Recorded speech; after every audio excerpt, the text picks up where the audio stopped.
Hola, les saluda Giovanna de Michele. Bienvenidos desde aquí, nuestro encuentro con los eventos y las informaciones internacionales que marcan y definen el rumbo de la historia. Hoy nos vamos a trasladar hasta Colombia y vamos a conversar más específicamente sobre la paz total, ¿sí? Un propósito sumamente ambicioso que ha venido gestando el actual presidente Gustavo Petro, inclusive desde antes de llegar a la presidencia, desde los tiempos de la campaña electoral. Veamos este resumen. Desde que el presidente de Colombia, Gustavo Petro, llegó a la Casa de Nariño en agosto del año 2022, comenzó a desarrollar su principal propuesta enmarcada en el plan de gobierno: la paz total ante la violencia armada de grupos paramilitares que atentan contra la seguridad de la sociedad colombiana. Petro convocó a una mesa de diálogo entre la delegación del gobierno colombiano y representantes del Grupo Armado Ejército de Liberación Nacional. La propuesta de paz impulsada por la gestión del mandatario busca establecer, entre varios puntos, el fin definitivo del conflicto, acuerdos sobre víctimas y una reforma rural. El primer ciclo de conversaciones de paz tuvo lugar en Venezuela, como país garante desde noviembre hasta diciembre de 2022, donde ambas partes comunicaron que las deliberaciones se desarrollaron en un ambiente de confianza y optimismo, mientras que una segunda fase de negociaciones se desarrolla en México. Los diálogos entre el gobierno de Colombia y el ELN estuvieron congelados durante el mandato del expresidente Iván Duque, en el cual la violencia suscitada por grupos paramilitares se intensificó contra escuelas y sedes políticas. La paz total es un concepto creado por el actual presidente colombiano Gustavo Petro. Un concepto que inclusive le sirvió para atraer votos en el proceso electoral que lo llevó a la presidencia en agosto del año 2022. Para poder llevar adelante este objetivo de la paz total, el gobierno de Gustavo Petro se ha propuesto negociar con todos los grupos irregulares que hacen vida en Colombia. Grupos irregulares que han puesto en jaque a la ciudadanía colombiana desde hace varias décadas. Y además tuvo que recurrir a una ley que fue aprobada en octubre y que le permite precisamente a Gustavo Petro comenzar un proceso de paz con todos los grupos armados e irregulares de Colombia. En estos momentos, según el Comité Internacional de la Cruz Roja, existen varios conflictos armados en Colombia. Son conflictos netamente internos, no son internacionales, por lo menos así los concibe el Comité de la Cruz Roja a nivel internacional. Estos grupos son, primero, el Estado colombiano, obviamente, es el principal protagonista, es el eje central de todos estos procesos de negociación, porque el Estado colombiano se sienta en la mesa con todos y cada uno de los grupos irregulares. Luego están las guerrillas del Ejército de Liberación Nacional, el ELN, que ha iniciado una nueva fase de diálogo y negociación con el gobierno en Colombia, mas no es la primera. También está la antigua Fuerzas Armadas Revolucionarias de Colombia, Ejército del Pueblo, ese grupo de disidentes que no se acogió a los acuerdos de paz que se firmaron en el año 2016. Además de eso, está lo que se conoce como la Segunda Marquetalia y el Comando de la Frontera, que por cierto, buena parte de ese grupo opera muy cerca del territorio venezolano e inclusive algunas manifestaciones de su presencia han sido detectadas en propio territorio venezolano. También están los grupos de delincuencia organizada, denominados autodefensas gaitanistas de Colombia, y también están los grupos de narcotráfico. Tan es así que se ha propuesto, inclusive en Colombia, la posibilidad de darle un estatus político al Clan del Golfo, que es un grupo de narcotráfico, precisamente para que se puedan sentar a conversar y a dialogar y a llegar a acuerdos con el gobierno. Esto ha generado un gran desajuste para el Poder Judicial en Colombia, porque muchas de las personas que ahora se sientan en una mesa de negociación con el gobierno estuvieron inclusive privados de libertad o habían tenido alguna orden de captura. Todos los procesos que han sido retirados por parte del Poder Ejecutivo colombiano para darles la posibilidad de sentarse en una mesa de negociación.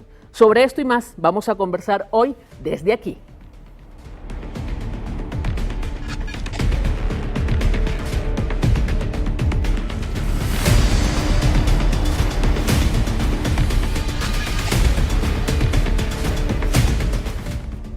Tal como lo ofrecimos en el segmento anterior, en esta parte desde aquí, vamos a estar conversando acerca de la situación en Colombia, la situación de seguridad en Colombia, lo que tiene que ver con el anhelado propósito de la paz total, un objetivo planteado por el actual presidente Gustavo Petro. Para abordar el tema nos acompañan desde Bogotá, Colombia, César Restrepo. Él es analista de seguridad y es director de la consultora Virtus Global en Colombia. También estará con nosotros Paola Fernández, periodista e investigadora colombiana, analista de temas vinculados al conflicto militar en Colombia. Bienvenidos, gracias por estar con nosotros. Hola César, buenas tardes. Hola Paola, buenas tardes. Hola, un saludo para ti y para todos los televidentes. A ver, vamos a comenzar por tratar de muy brevemente poner a la audiencia, digamos, a tono con los últimos acontecimientos vinculados a este anhelado propósito de la paz total. Veamos, Paola, te escuchamos. Bueno, recordar que la paz total incluye varios temas, entre ellos yo creo que uno de los más fundamentales es el tema del crimen organizado dentro de las políticas de paz. Está uno de los grupos que está incluido es el ELN, el Ejército de Liberación Nacional. Yo creo que entre estos últimos acontecimientos está esta fase que se cerró en México dentro de este avance de estos diálogos, pero se dan los diálogos con el ELN, debemos decirlo, dentro de un país bastante convulsionado debido justamente a estas bandas criminales, a sus grupos paramilitares que siguen operando en distintos departamentos y en distintas partes del territorio colombiano. No es primera vez que un gobierno en Colombia se sienta a tratar de negociar con el ELN. ¿Cuántos procesos de negociación ha habido con el ELN, César? Al menos 7, desde el año 1991 que se promulgó la Constitución vigente. Esa Constitución tiene un mandato a los gobiernos de una búsqueda de la paz permanente y por lo tanto todos los gobiernos sin distingo han intentado con éxito o sin éxito, o con mayor destreza o sin ella, desarrollar procesos de paz. El ELN y los que negocian en el ELN durante los 30 años han estado de manera ininterrumpida en esas intenciones.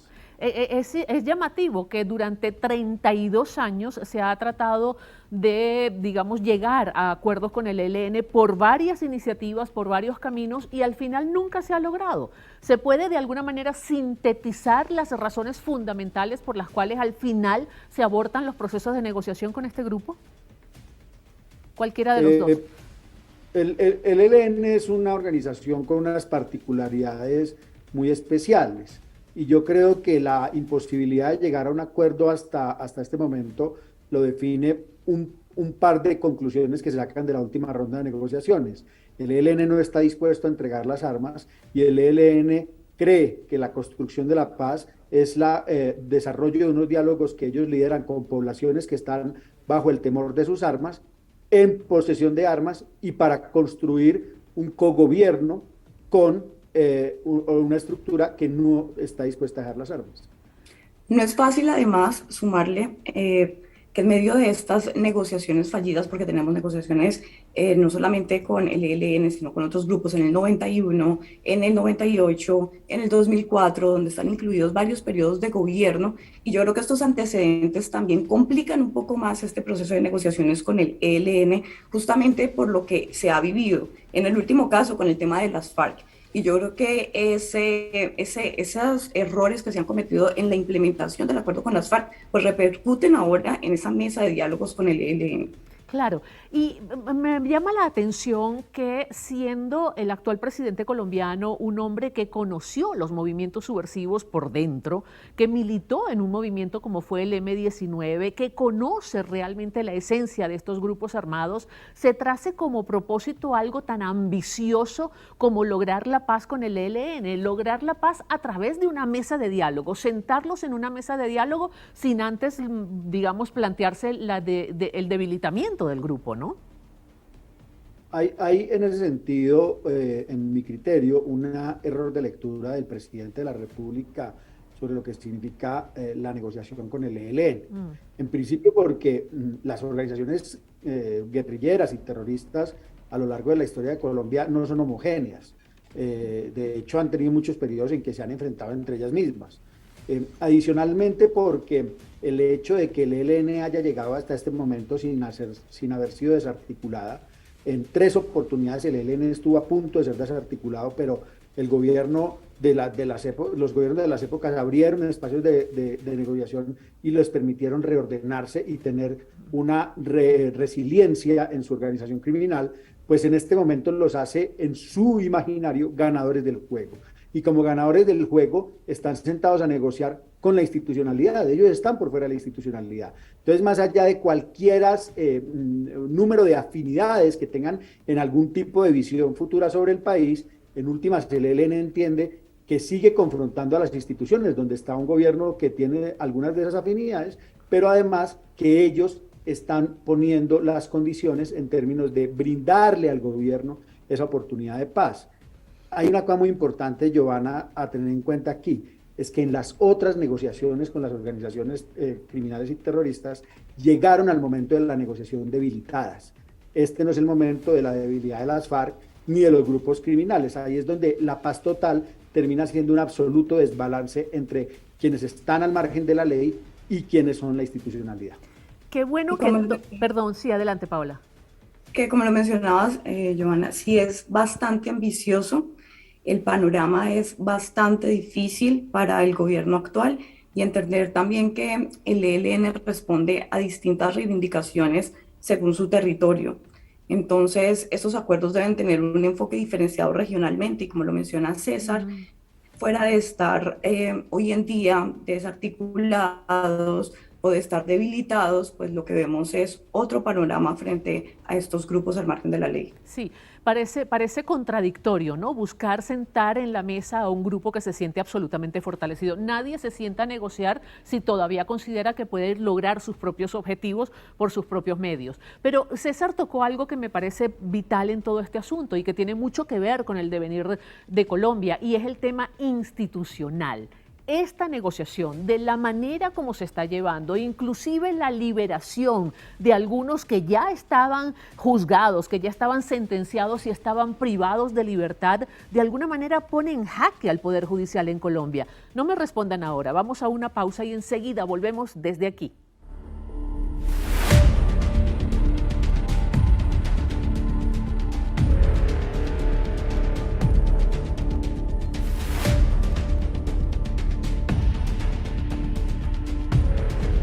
Estamos de regreso desde aquí, hoy conversando sobre la anhelada paz total en Colombia. Para abordar este tema nos acompañan 2 excelentes invitados. César Restrepo, analista en materia de seguridad, director de la consultora Virtus Global en Colombia. Y también está con nosotros Paola Fernández, analista internacional, investigadora de todos estos temas que tienen que ver con el funcionamiento de los grupos criminales en la vecina Colombia. Habíamos dejado una pregunta en el aire y es la que tiene que ver con la institucionalidad colombiana, muy a propósito de las decisiones que se han tomado desde el Ejecutivo, por ejemplo, de liberar a algunos privados de libertad que ya habían sido enjuiciados, habían sido sentenciados y que ahora son liberados para convertirlos en una suerte de facilitadores de paz, para sentarlos en la mesa de negociación. ¿No es eso un atentado contra la institucionalidad del Poder Judicial? César. No, Giovanna, eso creo que hay que ponerlo en un contexto, y el contexto es que el Estado colombiano ha permitido el desarrollo de unos instrumentos jurídicos para contar con la participación de personas miembros de grupos armados al margen de la ley como facilitadores o negociadores de los eventuales procesos o en los acercamientos. Ahora, ¿qué ha pasado interesante durante este periodo? Es que la institucionalidad colombiana ha logrado responder de manera positiva en términos de democracia y de equilibrio de poderes al uso de esas herramientas. Porque el presidente ha sugerido la suspensión de capturas e incluso otorgarle la condición de gestores a varios individuos que la misma justicia se ha negado a hacerlo. Y se ha negado a hacerlo porque no cumplen con los principios o con las características necesarias para participar en esos asuntos. Con lo cual, yo terminaría diciendo lo siguiente. hasta el momento en Colombia la separación de poderes se conserva. Y si bien existen esas herramientas están siendo reguladas y están siendo administradas de acuerdo con el marco jurídico y no con decisiones estrictamente políticas. La frontera entre este tipo de procesos y la impunidad suele diluirse mucho, ¿no? A medida que se avanza en este anhelo, en esta búsqueda de este objetivo, ¿o no es así? Es que yo creo que hay que partir de que es una negociación, ¿no? Entonces, yo creo que todos los sectores suman y restan dentro de esta negociación. Entonces, en ese orden de ideas, reconocer que hay una división de poderes, reconocer que existen ya unas políticas de paz dentro de la Constitución, que hay una aprobación del marco legal para negociar con actores armados, y esto no es nuevo, esto está planteado desde 1997, ¿no? Políticas de paz de la Constitución, y está, por ejemplo, la Jurisdicción Especial para la Paz. O sea, hay otros factores que también se suman o que cuentan dentro de este tipo de negociaciones, como son este reconocimiento de la verdad, como son estos reconocimientos que se le hacen a las víctimas, como es esta verdad que las víctimas también necesitan, porque a veces solo hablamos de los actores armados dentro de los diálogos, pero tenemos que también empezar a ver el papel que están jugando las víctimas dentro de estas negociaciones. Es lo que ya hemos venido viendo en este proceso, por ejemplo, en la implementación del acuerdo con las FARC. Entonces creo que son distintos actores. El gobierno se debe regir a este marco constitucional, los actores armados también que se suman a estos diálogos, y las víctimas que en gran medida también apoyan estos diálogos o que se ven beneficiadas justamente con esto que tú dices, que se diluye, pero que hace parte como de este proceso de estos diálogos y estas implementaciones. Y la caída Ahora, perdón, César, dime. Giovanna, es que tú usaste la palabra impunidad y es muy importante, porque si bien el camino institucional se ha cumplido y se ha hecho respetar y ahí se sostiene la separación de poderes, como Paola muy bien lo señalaba, ya esta palabra impunidad tiene otro significante en la discusión pública, en la discusión entre los ciudadanos y en el debate político. Y claramente la participación de personas que están involucradas en actividades criminales o terroristas o de violencia en estos procesos siempre tiene, de quienes no son cercanos a ellos o no han compartido alguna postura, el señalamiento de que están entrando en impunidad. Entonces tenemos memoria corta, Giovanna, pero desde el proceso de desmovilización de los grupos paramilitares, incluso de la desmovilización misma de la organización a la que pertenecía el presidente de la República hace 30 años, el M-19, la ciudadanía que era víctima de estos grupos o que no compartía o no lograba comprender su movilización en armas criminal y terrorista, ha señalado que esas participaciones y que el resultado de los acuerdos han sido determinantes de impunidad. Es por eso incluso que el proceso de paz con las FARC tuvo como elemento central el reconocimiento de las víctimas, tratando de superar ese que era un rezago permanente. E incluso bajo ese principio, el proceso de paz no logró resolver eso. En Colombia no hay unidad de visión frente a la paz porque en cierta medida siempre ha estado ausente la justicia. En 30 segundos, César y Paola, ¿es precisamente esas consideraciones que ha mencionado César lo que ha hecho que caiga tanto la popularidad de Gustavo Petro en apenas 7 meses? A ver. ¿Quién habla? Pues yo no lo restaría solamente a eso. Si hablamos frente a la paz total, hay muchos otros factores. Si hablamos frente al gobierno, hay muchos otros factores que han impactado. Pero si hablamos de esa caída de imagen, también debemos hacer referencia a las encuestas o a quiénes son los encuestadores, porque todos varían en el porcentaje de aprobación y desaprobación. César, ¿algo más que agregar?